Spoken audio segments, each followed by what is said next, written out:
श्री राधारमण लाल की जय। रासोल्लासात् कलित ललितं मंजु मंजीर रावम वरहापीडं परिवृततरं गोपकन्या कदम्बहि वंशी चंदन मधुरिम मदामोदमानं बनान्ते श्रीमद् राधा रमण मनीषं गोपवेशं नमामि। श्रीमद् राधा रमण मनीषं गोपवेशं नमामि, गोपवेशं नमामि। आजानुलंबित भुजौ कनकावदातौ संकीर्तनैकपितरौ कमलायताक्षौ विश्वम्भरौ द्विजवरौ युगधर्मपालौ वन्दे जगत्प्रियकरौ करुणावतारौ। आनन्दलीलामय विग्रहाय हेमादिव्यच्छविसुन्दराय तस्मै महाप्रेमरसप्रदाय चैतन्यचन्द्राय नमो नमस्ते। नमो नमस्ते त्रिसभाय सात्वतां विदूरकाष्ठाय मोहकयोगिनाम्यर्थसाम्याति शयनराधसा स्वधामनि ब्रह्मणि रंसते नमः। नारायणं नमस्कृत्य नरं चैव नरोत्तमं देवीं सरस्वतीं व्यासं ततो जयमुदीरये। जय जय श्री कृष्ण चैतन्य जय नित्यानंद जय अद्वैत गदाधर शिवासादि गौर भक्त वृंद। जय रूप सनातन भट्ट रघुनाथ श्री गोपाल भट्ट दास रघुनाथ एच गोसाई करि चरण बंदन जा होते विघ्नाश अभीष्ट पूरण। हरे कृष्ण कृष्ण कृष्ण हरे हरे हरे राम राम राम हरे हरे। हरे कृष्ण कृष्ण कृष्ण हरे हरे हरे राम राम राम हरे हरे। हरे कृष्ण कृष्ण कृष्ण हरे हरे हरे राम राम राम हरे हरे। श्री राधारमण लाल की जय। श्री भागवत महापुराण की जय। श्री वेदव्यास जी महाराज की जय। सुखदेव जी महाराज की जय। श्री गुरुदेव भगवान की जय। जय जय श्री राधे निताय गौर हरि बोल। श्रीमद् भागवत महापुराण परम मंगलमय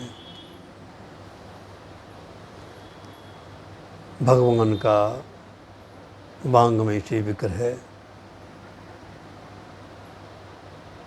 तृतीय स्कंद के अंतर्गत इंद्रियों का दमन करने वाले कर्दम को देवहूति यानी देव को बुलाने वाली शक्ति घर बैठे प्राप्त हो गई।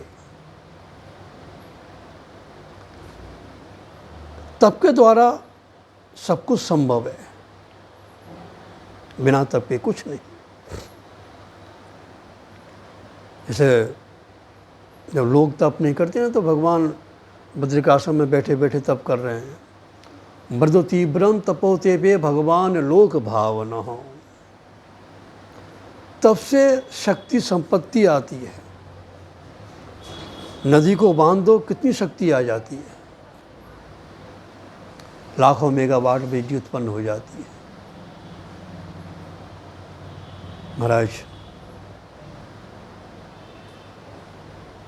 आज 12 वर्ष तक पति पत्नी दोनों तप कर रहे हैं। पति परमात्मा का ध्यान कर रहा है और पत्नी पति का ध्यान कर रही है।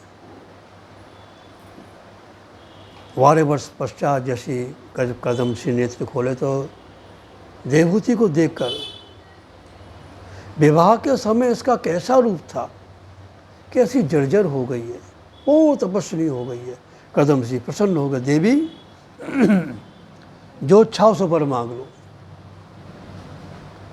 तुष्टो हो मद्यतवि मानवि मानदाया शुश्रूषया परमया पर्याच भक्तिया यो देहि नामय मति स्वस्थ देहो नावेक्षितः क्षपितुम समुद्र कदरते नावेक्षितः समुचितः क्षपितुम मदर्थे। मांग लो देवी। देवती बोली, महाराज आप जैसे पति मिल गए, अब और मांगना बाकी क्या रह गया, लेकिन आप कह रहे हैं तो आपकी आज्ञा का पालन करना मेरा कर्तव्य है। प्रत्येक पत्नी चाहती है रहने को घर हो, सुंदर भोज्य सामग्री हो, हैं, वृद्धावस्था का एक सहारा हो। कदम सिंह ने समझ गए और अपनी इच्छा शक्ति से दिव्य विमान तैयार किया। हमारे देश में भौतिक विज्ञान से आध्यात्मिक विज्ञान श्रेष्ठ माना गया है। दिव्य विमान तैयार हो गया महाराज अपनी इच्छा से। जिसको प्राप्त करने के लिए संयम शक्ति होती है, ये संयम शक्ति ही इच्छा शक्ति है, विल पावर कहते हैं। महाराज उस दिव्य विमान में सारे सुख सुविधाएं, कुबेर के वैभव को भी तुच्छ कर देने वाले, हंसतुलका के गद्दा बिछे हुए हैं, सोने के पलंग हैं, मोतियों के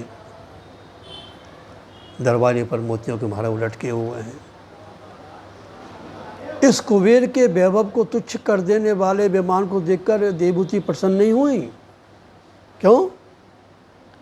कि ईदग्रहम तत्पश्यन्ति नाति प्रीतेन चेतसा सर्वभूता सया विज्ञ प्रावोचत कर्दमः स्वयं। कितना सुंदर विमान, और हम दोनों कैसे हैं, कैसे तपस्वी से बने हुए हैं, कैसे हैं। इस घर को भी लज्जित करेंगे हम। और दूसरी बात, मैं सुबह से शाम तक झाड़ू लगाती रहूँगी, फिर भी घर की सफाई नहीं कर पाऊँगी। कर्दम ऋषि देवहूति के मन की जान गए। बोले, देवी जाओ, सामने बिंदु सरोवर में स्नान करके आओ। देवहूति स्नान करके जैसे ही बाहर निकली तो देवहूति के साथ 1000 कमल के समान दासियाँ उनके साथ प्रकट हुई, उनके साथ निकली और उन्होंने दिव्य वस्त्राभूषणों के देवहूति का ऐसा सुंदर श्रृंगार किया और सामने दर्पण रखा। उस दर्पण में अपने आप को देखकर देवहूति सम्मोहित हो गई, पर मन में विचार करने लगी, मेरा रूप तो इतना सुंदर और मेरे पतिदेव वही पूर्ण तपस्वी बने होंगे, उनके साथ रहने में मुझको लज्जा आएगी। बस ऐसा क्या देखते हैं, कर्दम ऋषि ने अपने महाराज इच्छा शक्ति से वो दिव्य रूप सौंदर्य उनके सामने, देवहूति के सामने प्रकट हुआ कि देवहूति कर्दम ऋषि के रूप को देखकर सम्मोहित हो गई और दोनों पति पत्नी मिलकर उस विमान में बैठकर भ्रमण करते रहे।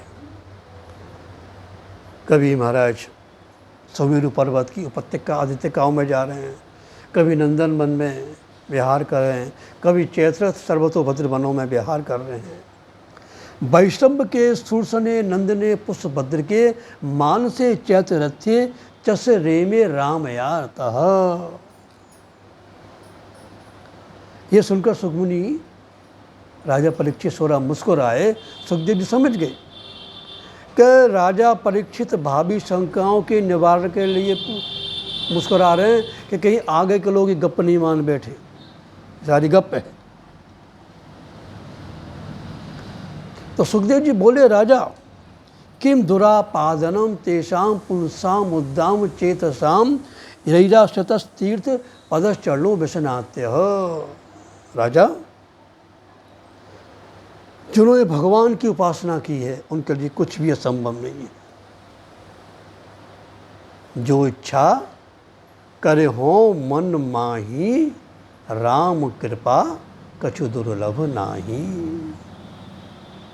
बस महाराज करदम देवहूति 100 वर्ष तक उस दिव्य विमान में भ्रमण करते रहे, स्वर्ग के सुख भोगते रहे।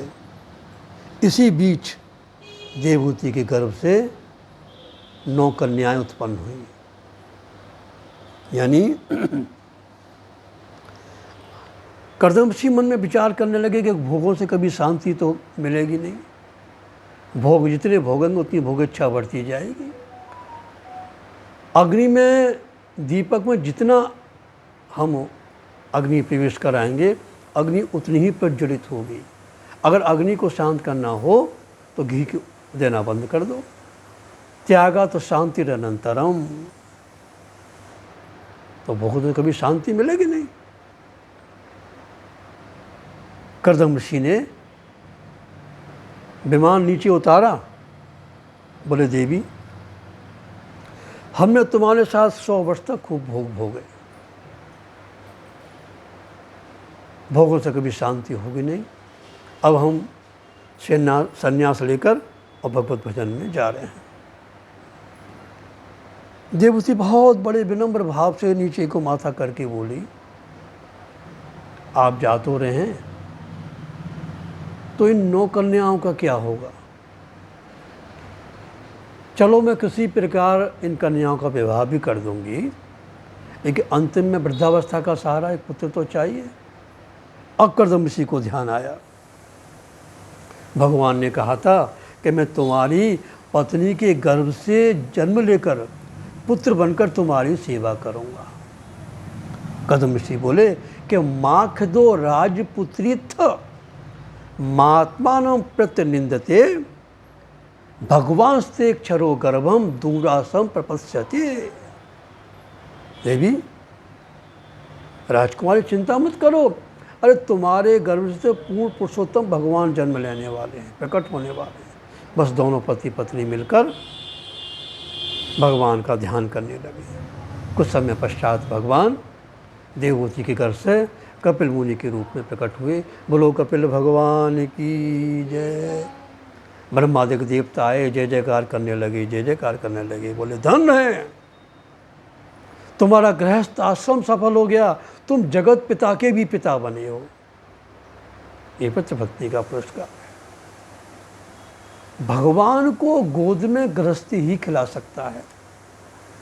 यत्र योगो ये योगिनाम, अन्य ज्ञानी ध्यानी कर्मकांडी साक्षात्कार मत हो जाएगा, लेकिन गोद में गृहस्थी ही खिला सकता है। सो अज प्रेम भगत बसो कौशल्या के गोद। ब्रह्मा जी बोले तुमने हमारी आज्ञा का पालन किया। ये जो हमारे 9 पुत्र हैं मरीचि आदि, रोज़ कहते कि हमारा विवाह कर दो, हमारा विवाह कर दो, तो अपनी इन 9 कन्या का हमारे पुत्रों के साथ विवाह कर दो। करदम ऋषि ने उन 9 सूखे तपस्वियों को अपनी कन्या दे दी। तो 9 कन्या का तात्पर्य क्या? यानी देवहूति ने नवदा भक्ति सिद्ध कर चुकी, नवदा भक्ति सिद्ध हो गई। ये जो 9 मानसपुत्र मरीचि आदि, ये 9 सूखे तपस्वी एक एक भक्ति के आचार्य हुए। नवदा भक्ति श्रवणम कीर्तनम विष्णोः स्मरणम पादसेवनम अर्चनम वंदनम दास्यम सख्यम आत्मनिवेदनम। एक एक भक्ति के एक एक आचार्य हुए। ब्रह्मा जी 9 बहुओं को पत्तों को लेकर अपने धाम में आ गए और करदम और देवहूति बड़े प्रेम से अपने बालक कपिल भगवान के लालन पालन में लग गए। एक दिन करदम ऋषि विचार करते हैं कि महाराज संसार में तो जितना रहोगे संसार उतना ही अपनी ओर खींचेगा, संसार कभी छोड़ेगा नहीं। इसलिए जितना हो सके अपने कर्तव्यों को, अपने जो कर्तव्य है, अपना जो धर्म है, अपना कर्म है, उसको पूर्ण करो।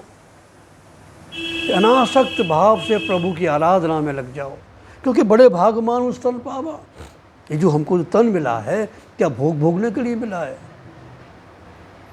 भोग तो पशु भी भोगता है। भोगों का त्याग करके भगवान से अनुराग करने के लिए ये हमको अमूल्य मानव देह की प्राप्ति हुई है। ये हमारा नहीं है, ये तो किसी की अमानत है। मिला है हमको, बड़े भाग मानुष तन पावा। इसलिए इस अमूल्य जीवन का जितना हम सदुपयोग करें, कितनी लाख योनियाँ व्यतीत कर दी, तब इस देह में हम आए, तो भोगों से तो कभी तृप्ति होगी नहीं। आज महाराज अपने पुत्र कपिल भगवान के पास में आकर बैठे, प्रार्थना की, प्रभु मेरे उद्धार का कोई उपाय बताइए। तो कपिल मुनि बोले कि मैं गीता में कह चुका हूँ, संन्यास योग युक्तात्मा विमुक्तो माम पेश्यसी, संन्यास लेकर चले जाओ। और फिर पूछा कर्दम ऋषि ने कि संन्यास किसे कहते हैं? तो कपिल मुनि बोले कि गच्छ कामम मया पष्टो मयि संन्यस्त कर्मणा जित्वा सुदुजम मृत्युम अमृतत्वाय माम भज। पिताजी, मेरी प्राप्ति के लिए समस्त इच्छाओं का पूर्ण त्याग करने वाला है, वो पूर्ण सन्यासी है। श्रीमद विजय गोप कहाँ है? पूर्ण सन्यासी नहीं है। तो मेरी इच्छाओं, अपनी सारी इच्छाओं को त्याग करके मेरी प्राप्ति होगी, और वैभव में लिप्त रहने वाला वो सन्यासी नहीं है। अब महाराज कपिल मुनि की यानी अपने पुत्र यानी कपिल भगवान की उन्होंने परिक्रमा की और वन में चले गए। और वन में जाकर इच्छा द्वेष विहीनेन सर्वत्र समचेतसा भगवती भक्ति युक्तेन प्राप्ता भागवती गति। इच्छा द्वेष का पूर्ण परित्याग करके एकाग्रता महाराज मन लगाकर प्रभु के ध्यान में तन में हो गए, और फिर उनको भागवती गति प्राप्त हुई। जीव की दो प्रकार की गति होती है, एक होती है कैवल्य गति, दूसरी होती है भागवती गति। कैवल्य गति में जीव ब्रह्म में लीन हो जाता है, और भागवती गति में जीव पृथक रहकर दास भाव से सेवा सुख और भगवत सानिध्य प्राप्त करता है।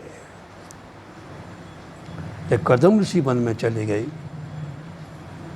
तो देवहूति ने मन में विचार किया कि मुझे भी अपने उद्धार के लिए कुछ करना चाहिए। बड़े विनम्र भाव से गई। माँ पुत्र के पास बड़े विनम्र भाव से जा रही है। जिससे कुछ प्राप्त करना होता है ना, उसके सामने विनम्र भाव से जाना चाहिए। उसमें अवस्था नहीं देखी जाती, गुण देखा जाता है। गुण में अवस्था नहीं होती है। माँ पुत्र के पास जा रही है और बड़े विनम्र भाव से बैठ गई। उपदेक्षन्ति ते ज्ञानम ज्ञानेन तत्दर्शन तद विद्धि परिपातेन परिप्रश्नेन सेवया। तद विद्धि प्रणिपातेन परिप्रश्नेन सेवया। विनम्र भाव से जाना चाहिए। देवहूति बोली, बेटा निर्मणा नितराम भूषण अस इंद्रिय तर्शनात् येन संभाव्य मानेन प्रपन्नांदम तमः प्रभु। बेटा संसार का प्रत्येक प्राणी सुख चाहता, तो मैंने भी सुख चाहा। संसार के लोग ईंट पत्थरों के महल में रहते हैं, मैं तो दिव्य महाराज विमान में रही, महल में रही। संसार के लोग भोज्य पदार्थ खाते हैं, लेकिन मैंने 56 भोग 36 व्यंजन विभिन्न प्रकार के भोज्य पदार्थ आए। संसार के लोग हीरे सोना हीरा चांदी के आभूषण पहनते हैं, मैंने तो दिव्य नागमणियों के आभूषण धारण किए। लेकिन बेटा जितनी जितनी मैंने मन की मांग पूरी की, उतनी उतनी मन की मांग बढ़ती रही। तो बेटा शांति कैसे हो, तृप्ति कैसे हो? तो कपिल मुनि कहते हैं, भगवान कहते हैं कि माँ, संसार के लोग जड़ में सुख मान रहे हैं। जैसे संसार के लोग जड़ में सुख मान रहे हैं, ऐसे तुम भी मानने लगी। सोने चांदी हीरा मोती में अगर सुख है तो सबको मिलने चाहिए कि नहीं? सोने चांदी हीरा मोती को गाय के सामने डाल दो तो गाय को सुख मिलेगा क्या?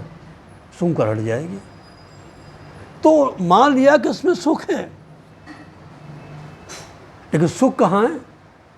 सुख चेतनता में है।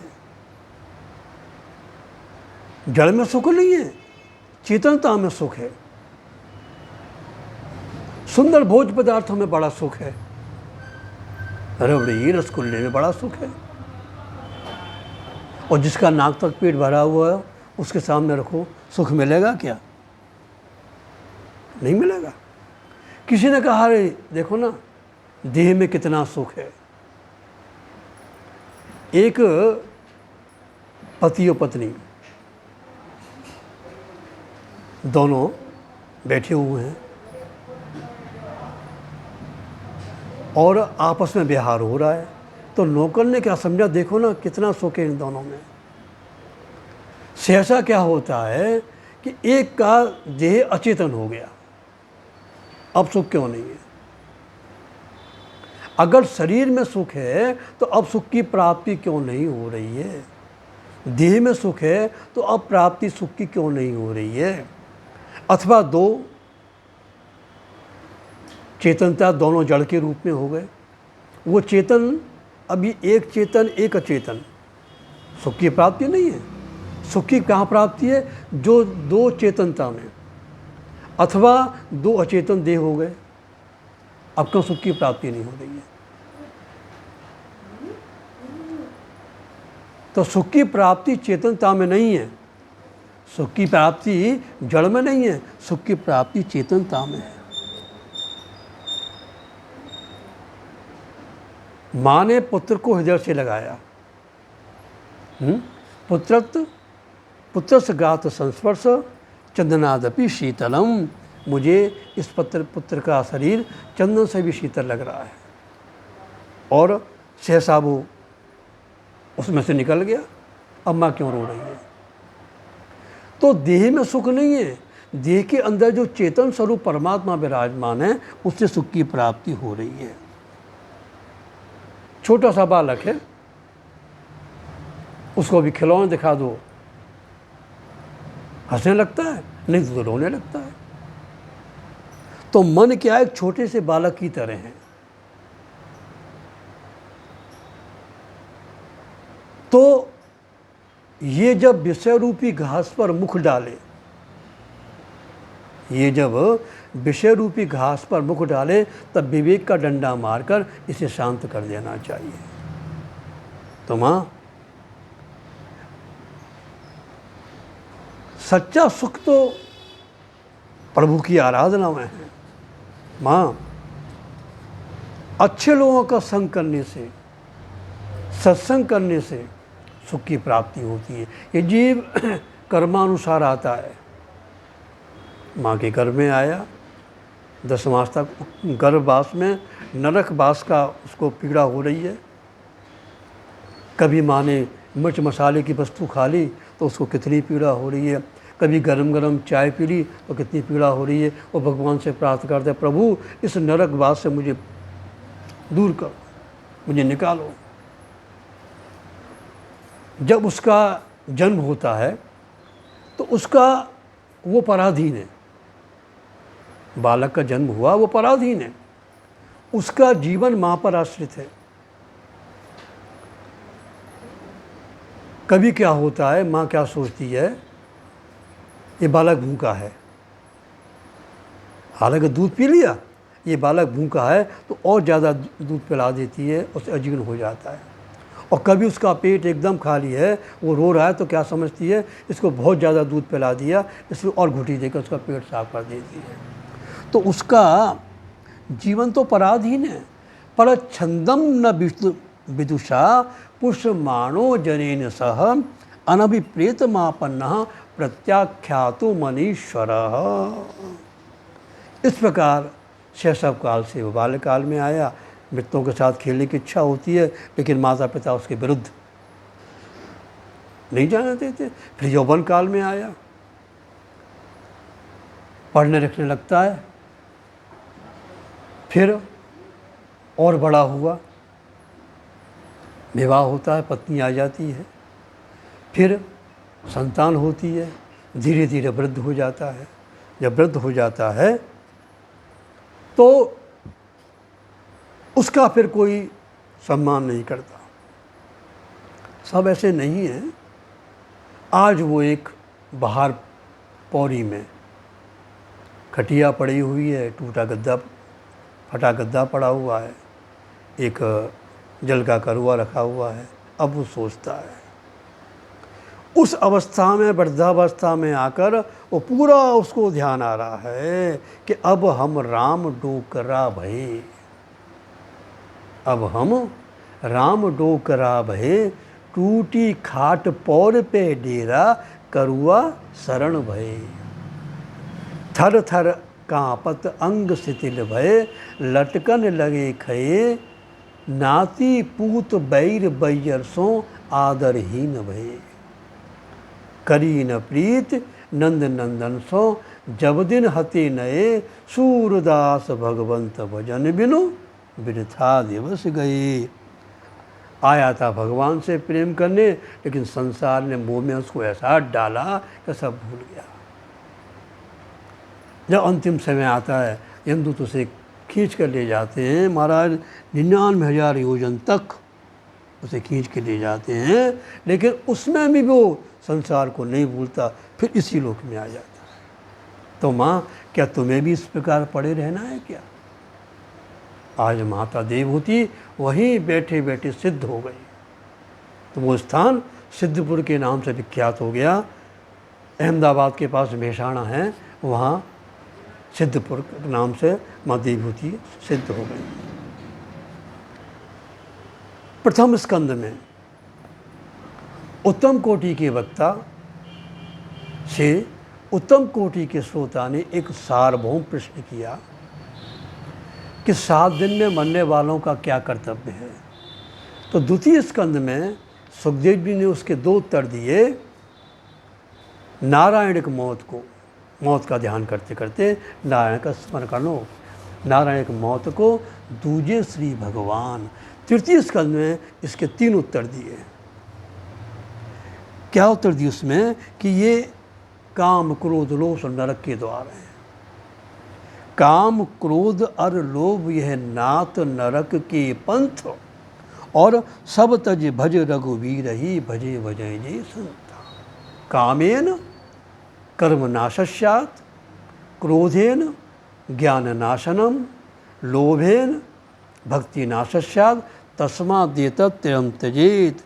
काम कर्म का नाश करता है, लोभ ज्ञान का, क्रोध ज्ञान का नाश करता है, लोभ हमारा भक्ति का विनाश करता है, इसलिए छोड़ो। अब कश्यप ऋषि बैठे हुए यज्ञशाला में, दिति काम बनकर आई। क्या हुआ? हमारा काम उनका एकदम कर दिया। कामेन कर्म नाशस्यात्, जिसी काम के रूप में आई कश्यप ऋषि के सामने, उनका सब कर दिया।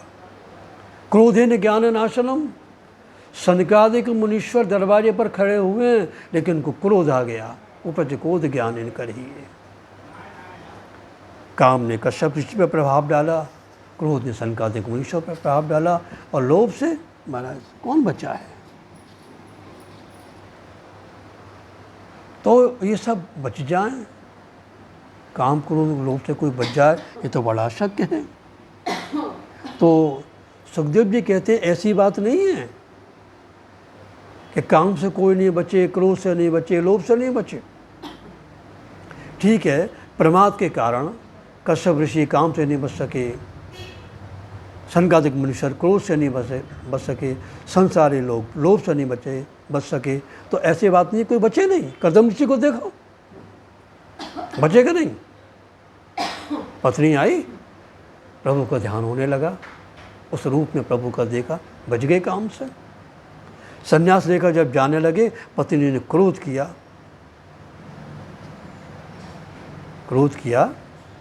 बच गए क्रोध से। आप जा रहे हैं, कैसे करूँगी?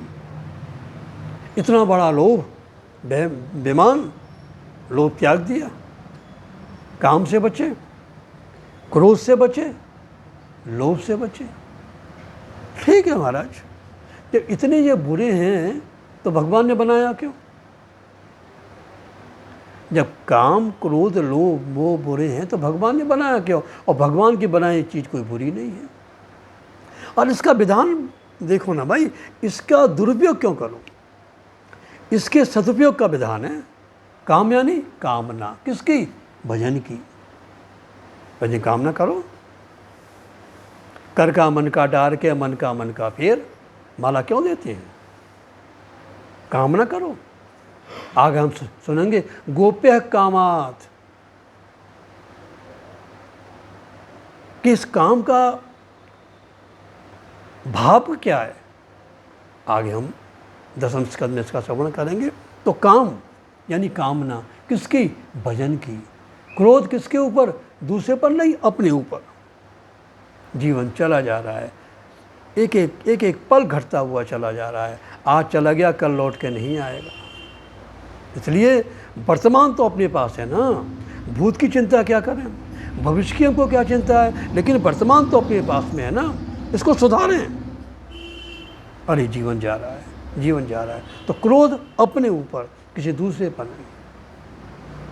लोभ सत्संग से, संतों से, गुरुजनों से। हो गया। अगर ये तेरी बात समझ में नहीं आई तो और भी उपाय हैं। चतुर्थ स्कंद में 4 बातें बताई। धर्म, अर्थ, काम, मोक्ष, ये चारों पुरुषार्थ हैं। इसमें धर्म का पहले वर्णन किया है, मोक्ष का बाद में वर्णन किया है, अर्थ काम बीच में गौण है। धर्म किसे कहते हैं? धर्म यानी कि सद्भावना। धर्म से तात्पर्य सद्भावना। अच्छी भावना से किया गया प्रत्येक कार्य धर्म है, सद्भावना से किया गया प्रत्येक कार्य धर्म है, और असद्भावना से किया गया प्रत्येक कार्य अधर्म है। इसलिए सदा सद्भावना रखनी चाहिए। हमारे वेद भी कहते हैं कि तन्मे मनः शिव संकल्पमस्तु, मेरे मन सदा अच्छी विचार रखो। हम जिसके प्रति जैसी भावना रखेंगे, ठीक वो भी हमारे प्रति ऐसी भावना रखेगा। 2 मित्र, उन दोनों मित्रों में से एक राजा, एक सेठ, दोनों के अलग अलग अपने, वो महल में बैठा है, वो घर में बैठा है। उसके मन में, सेठ के मन में कुभाव आया, तो ठीक उसी समय राजा के मन में कुभाव आया। जब दोनों मिले तो कहा मेरे मन में कुभाव आया, क्योंकि मेरे मन में भी आया। तो अच्छी भावना सोचते ना, तुम मेरे प्रति सद्भावना सोचते तो मेरे मन में भी तुम्हारे प्रति सद्भावना आती। जैसे वो सेठ कौन था? चंदन का व्यापारी, संतान थी नहीं, असद्भावना, क्या सद्भावना आई? सेठ के मन में जो बुरी भावनाएं क्या थी? वो था चंदन का व्यापारी, संतान थी नहीं, तो उसके मन में कुभाव क्या आया? राजा मर जाए, सारा चंदन जलाने को काम में आ जाएगा। तो उसी समय उसके मन में क्या कुभाव आया राजा के, कि इसके संतान तो कोई है नहीं, ये मर जाए, सारा धन मेरे खजाने में आ जाएगा, सारा चंदन खजाने में आ जाएगा। जब दोनों मिले तो राजा ने कहा तुम ऐसा सोचते कि राजा महल बनवाए, उसमें चंदन की किवाड़ लगवाए, तो मेरे मन में भी अच्छी भावना आती। तो जिसके प्रति हम जैसी भावना रखेंगे, वो ठीक उसी समय हमारे प्रति वैसी ही भावना रखेगा। इसलिए हे मेरे मन, तन्वी मनः शिव संकल्पमस्तु। सद्विचार से किसी की हत्या करना भी धर्म है। वो रथ का पहिया कर्ण का फंसा हुआ है, कवच अस्त्र शस्त्र सब उतार दिए और पहिया निकालने में लगा हुआ है। श्री कृष्ण पहुंच गए, मार दे अर्जुन, इसको मार दे। घूमकर देखा, महाराज इस समय मेरे रथ का पहिया फंसा हुआ है और आप ऐसे समय बाण मारने को कह रहे हो, तो अधर्म है। श्री कृष्ण कहते हैं, कर्ण आज तुझे बड़ा धर्म और अधर्म का ध्यान आ रहा है, उस समय तू कहाँ चला गया जब 7 महारथियों ने मिलकर वो निशस्त्र बालक अभिमन्यु को मारा। आज तुझे बड़ी धर्म की बात याद आ रही है, तो सुन ले। अधर्मी को अधर्म से मारना धर्म है, अन्यायी को अन्याय से मारना न्याय है। मार दे, मार दिया। ठीक है, समझते हैं, वो सोचते हैं कि जल्दी से पापी बने, पृथ्वी का भार दूर हो। झूठ बोलना भी धर्म है, दूसरी से झूठ बोलवा दी, कह दे अश्वत्थामा तो नरोबा कुंजरोबा।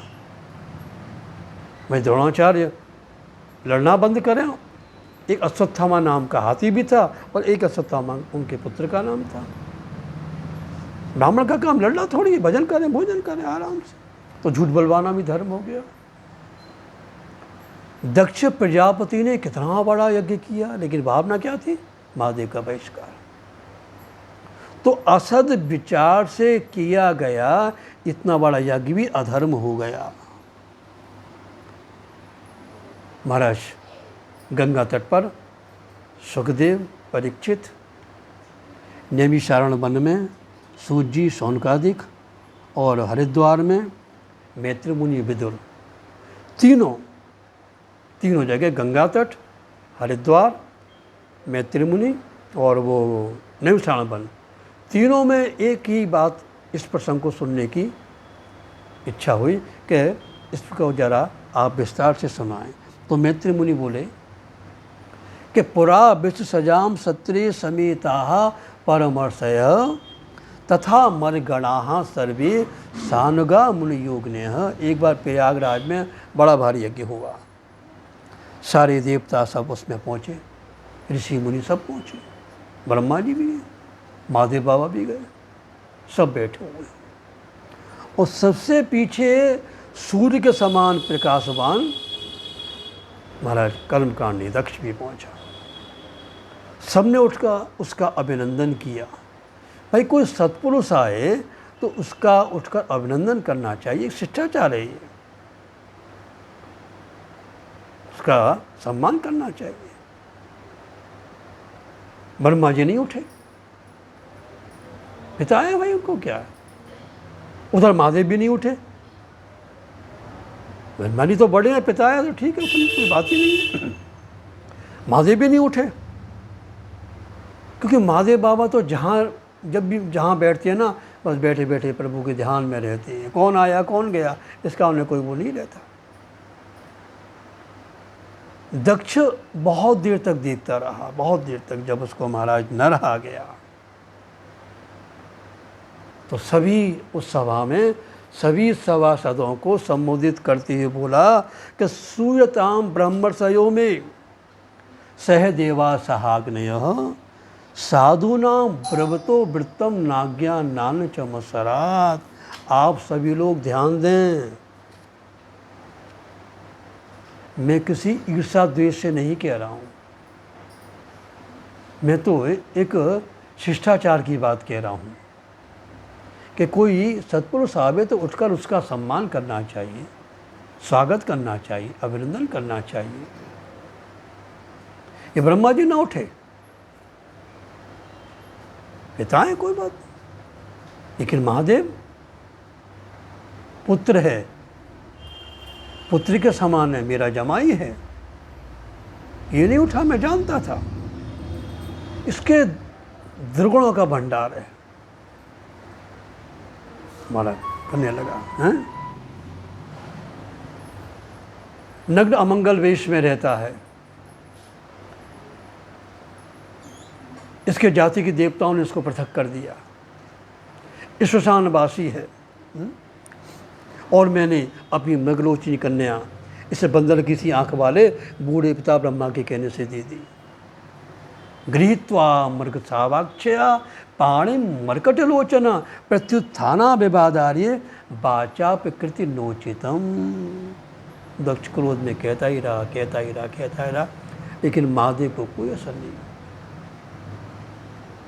निंदा पर ध्यान मत दो।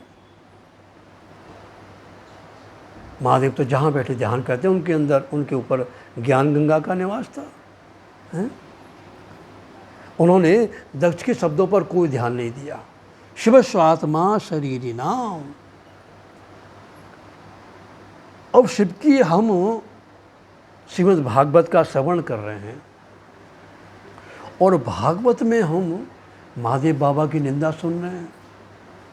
ये तो बहुत बड़ा पाप है, अपराध है। कितना बड़ा अपराध मालूम है? होए पाप गौ घात समाना। शिव की निंदा करने वाले को तो निंदा सुनने वाले इतना बड़ा अपराध लगता है। लेकिन यही तो श्रीमद् भागवत की विचित्र वर्णन शैली है। दक्ष ने जो कुछ कहा वो स्तुति है। तो कहा ना, नंगे दड़ंगे रहते हैं। अरे भैया, जो उदारेगा वही तो नंगा रहेगा। महादेव बाबा कैलाश पर बैठे हैं नग्नावस्था में, माँ पार्वती बैठी हैं। एक दिन महादेव के मित्र कुबेर, महादेव बाबा तो कैलाश पे विराजमान है और कैलाश के पास अलकापुरी है, वहाँ कुबेर रहते हैं। एक बार अपने मित्र से मिलने के लिए आए। उन्होंने कहा कि आपको देखकर मुझे बड़ा दुख होता है। आपका मित्र विश्व का सबसे बड़ा धनी और उसका मित्र आप ऐसी दैनी दशा में रहते हैं, तो मुझसे जो इच्छा सो मुझसे मांग लो। महादेव बाबा कहते हैं, हम मांगने वाले नहीं हैं, हम देने वाले हैं। तुझे चाहिए और ले जा।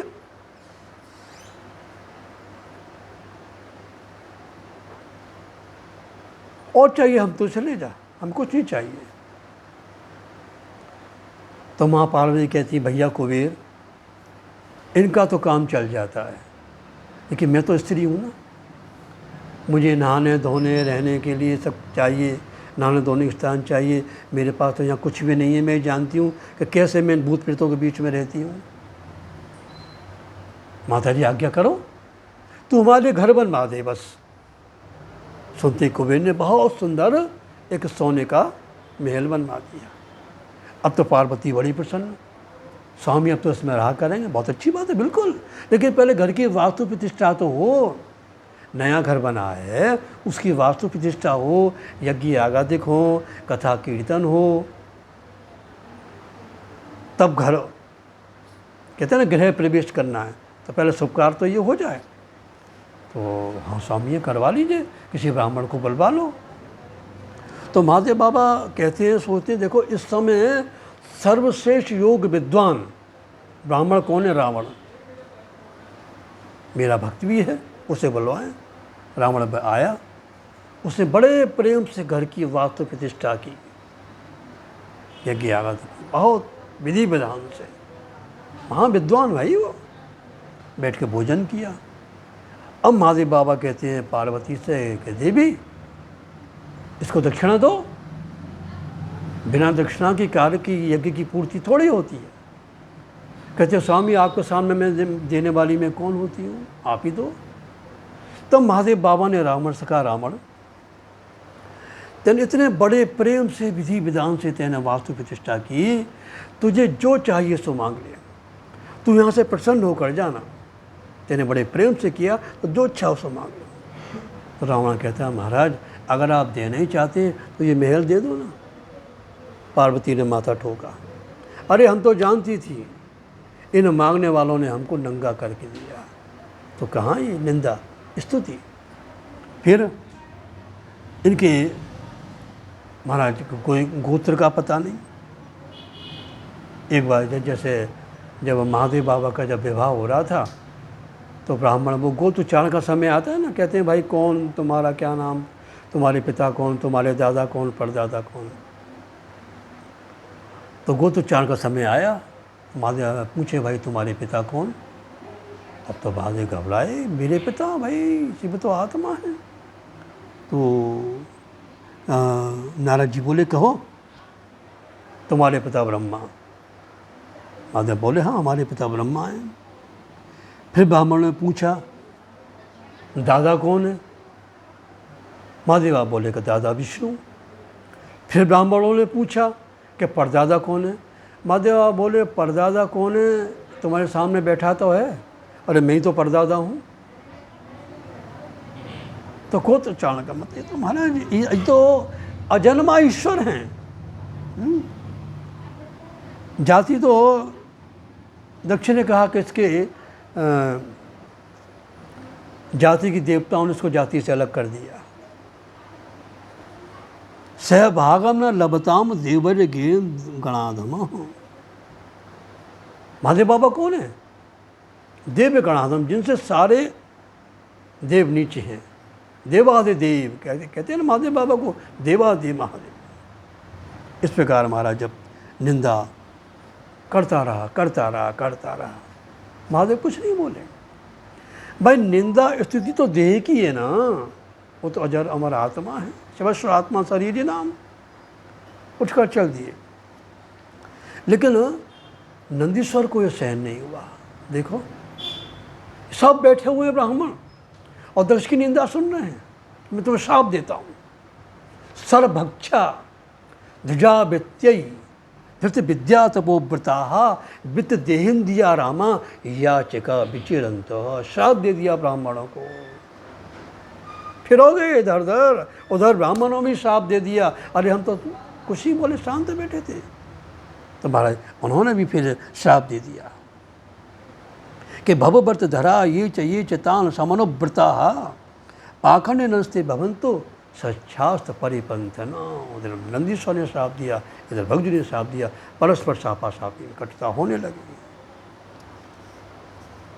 अब जैसे भूत प्रेत हल्ला मचाने लगे तो हमारा उन्होंने मार मार कर भूतों को भगा दिया। इधर सारे उनके गण चले। महादेव बाबा कैलाश पर बैठे हुए शांत भाव से सप्त ऋषियों को प्रवचन दे रहे हैं। उनके सामने प्रवचन कर रहे हैं। और जैसे ही नारद जी महाराज पहुँचे हरिगुणगान करते हुए, अब तो यहाँ कटुता हो गई। जब आपस में जब कटुता हो गई तो दक्ष के मन में बैर का बीन जम गया। तो कनखल में उसने, उधर महादेव बाबा प्रवचन कर रहे हैं, इधर उनके गण जा रहे हैं। जब मार मार कर भूतों को भगा दिया, इधर दक्ष के मन में बैर का बीज जम गया। तो कनखल में एक बृहस्पति सब नाम का यज्ञ प्रारंभ किया, जिसमें से उसने महादेव का ही स्थान समाप्त कर दिया। उस यज्ञ में सारे ऋषि मुनि देवता देवांगनाएं विमान में बैठ बैठ कर जा रही हैं। जैसे ही कैलाश के ऊपर से वो जा रही थी, गाती वो जा रही हैं, तो सती ने कहा तुम सब कहाँ जा रही हो? तो देवांगना कहती है तुम्हारे पिता की यज्ञ में तुम्हें मालूम नहीं क्या? नहीं मुझे मालूम है, चलो मैं भी आती हूँ। मन में सती विचार करती है कि बड़ा काम है, समय में पिता भूल गया होगा अथवा समाचार आने वाले होंगे। सती अपनी पति महादेव बाबा के पास आकर बैठ गई और बोली कि प्रजापतिस्ते ससुरस्य सांप्रतम निर्यापितो यज्ञ महो सबक्कल वयम च तत्राभिश्राम वाम ते यद्यर्थि तामी विबुधा भजंती ही। प्रभु मेरे पिता आपके ससुर के यज्ञ हो रहा है, ये सारी देवांगना वहाँ जा रही हैं, चलो अम्मी चलें। महादेव बाबा कहते देवी तो संसार है, कहीं यज्ञ सब हो रहा है, कहीं मरण शोक है, सब चलते रहते हैं। हमारे तुम्हारे तो प्रभु नारायण है, बैठकर उन्हीं का चिंतन करो। सती कहती है अगर आप किसी के यहाँ नहीं जाओगे तो आपके यहाँ कौन आएगा? आने जाने से संबंध बढ़ता है ना। व्यवहार रखोगे तो दूसरा व्यवहार रखेगा, अगर व्यवहार नहीं रखोगे तो दूसरा कौन रखेगा? महादेव बोले कि देवी मैं तो सबसे आत्मा का संबंध रखता हूँ। सती कहती हैं आपको मालूम नहीं कि स्त्री को पिता के यहाँ जाने की कितनी उत्कंठा होती है। फिर महादेव बाबा कहते हैं कुछ समाचार आया क्या? संभव है मेरा पिता भूल गया होगा, लेकिन 4 जगह बिना बुलाए जा सकते हो। अनाहुता अपिभ्यंत सौर्धम भर्तुर्गुरोर देह कृतस्य कीर्तनम। पति के घर, पिता के घर, यज्ञ में, गुरुदेव के यहाँ बिना बुलाए जा सकते हो। तो मैं तो जाऊंगी। देवी बात तो ठीक है, तुम जाओगी कह रही हो, अगर कहीं झगड़ा हो जाए तो फिर तो जाने में सारी तकरार है। तो क्या आपका मेरे पिता से कोई झगड़ा हो गया क्या? हाँ देवी, प्रयागराज में यज्ञ हो रहा था, तुम्हारे पिता आए, सबने उसको प्रणाम किया, मैंने नहीं किया तो मुझसे बड़ा क्रोध हो गए, तो आपको उसका प्रणाम करना चाहिए। देवी मैंने तो उनको पहले प्रणाम कर दिया, उसका प्रणाम नहीं किया, लेकिन मैं तो उस देह में रहने वाली आत्मा को मन से प्रणाम करता हूँ, मैंने तो पहले ही प्रणाम कर दिया। सती कहती महाराज आपने तो बताई है प्रातभाषी की सत्ता, पारमार्थ की सत्ता, व्यवहार की सत्ता, तो व्यवहार की दृष्टि में आपको उठकर प्रणाम करना चाहिए था। गलती आपकी से, आपको चलना पड़ेगा। महादेव कहते मैं तो नहीं जाऊंगा। वो कहती आप नहीं जाओगे तो मैं जाऊंगी, और तू जाएगी उल्लंघन करके जाएगी, तेरा माँ भला नहीं होगा। यदि ब्रजिष्य सत्यहाय मदवचो भद्रम भवत्या न ततो भविष्यति संभाव्यतस्य स्वजनाथ पराभवो यदास सद्यो मरणाय कल्पते। तुझे मरना पड़ेगा। कहती नहीं, मैं तो आज जाऊंगी। आज सती पति की आज्ञा का उल्लंघन करके जा रही है। सती तो वो है तुरंत पति की बात माने। वो कुआं से जल भर रही है एक सती, जल घड़ा ऊपर आया, आधा जैसे बीच में आया, रस्सी खींचते में तुरंत पति की आवाज़ आई, अरे सुन रहा, वहीं छोड़ के भागी। उसके सतीत्व के प्रभाव से घड़ा वहीं बीच का बीच रह गया। पर ये कैसी सती हैं जो पति की आज्ञा का उल्लंघन करके जा रही हैं? ये वास्तव में सच्ची सती हैं। कभी पति और पिता में कभी झगड़ा हो जाए तो पति का पक्ष लेकर पिता को दंड दे। आज पति का अपमान करने वाले पिता को दंड देने जा रही हैं, इसलिए कह रही हैं मैं नहीं आपकी आज्ञा का उल्लंघन करके जाऊँ। महादेव बाबा सोच रहे हैं ये तो आज जाएगी, इसको वहाँ मरना पड़ेगा, इसे जो भी इसकी वस्तु है इसके साथ भेज दो, कुछ रहेगा तो उस मेरे भजन में बाधा डालेगी। चल दी। महाराज नंदीश्वर गण सब साथ में लेकर सती दक्ष के यज्ञ में पहुंच गई। हाथी, वो सोने चांदी हाथी के दांत सब पर ऋषि मुनि देवता बैठे हुए हैं, लेकिन ईशान कोण जहाँ महादेव बाप का स्थान था, दक्षिण स्थान ही समाप्त कर दिया। कोई नहीं बोला। सती पहुंची, कोई नहीं बोला, केवल माँ ने कहा बेटी आ बैठ। तो बस सती वहीं खड़े होकर कहती ओ पिता दक्ष, बिना शिव की कृपा के ब्रह्म विद्या की प्राप्ति नहीं होती। अगर शिव 2 शब्द मुख से निकल जाए तो सारा सब कष्ट दूर हो जाता है। यद्यक्षरम नाम गृहरितम नृणाम सकत प्रसंगा दग मासु हंते तत् पवित्र कीर्ति तम लज्ञे आसनम भवान हो दीक्ष शिवम शिवीतर। यद्यक्षरम 2 नाम, अगर भूल से भी 2 नाम निकल जाए तो तू बता उससे द्वेष करने वाला और कोई है? उसकी कृपा के बिना तो ब्रह्म विद्या की प्राप्ति नहीं होती। ये शरीर तेरा है ना, आज तेरे दरवाजे पर इसको छोड़कर जाऊंगी। अतस्तवोत्पन्न मिदम कलेवरम न धार से शीतकंठ गरण जगदस्य मोहादि विशुद्ध मंदसो जुगुप्सितस्यो धरणम प्रचक्षते। महाराज क्रोध में काली हो गई, लाल लाल आँख हो गई उसी यज्ञ में महाराज। सब थर थर काँपने लगे। सती कहती नहीं, आप लोग मत अभी भाई, तो जिसने आज शिव की बात नहीं मानी वो आज सब बनेगा। माँ सती की जैसे योगाग्नि प्रकट हुई उसमें मैं भस्म हो गई। ततः स्वभर्तुश्चरणाम्बुजासवम जगद्गुरोश्चिंत्यति न चापरम ददर्श देहो हतकल्म सती सद्य प्रज्वल समाधि जागने। ना देखते देखते हमारा भस्म हो गई। अब तो हा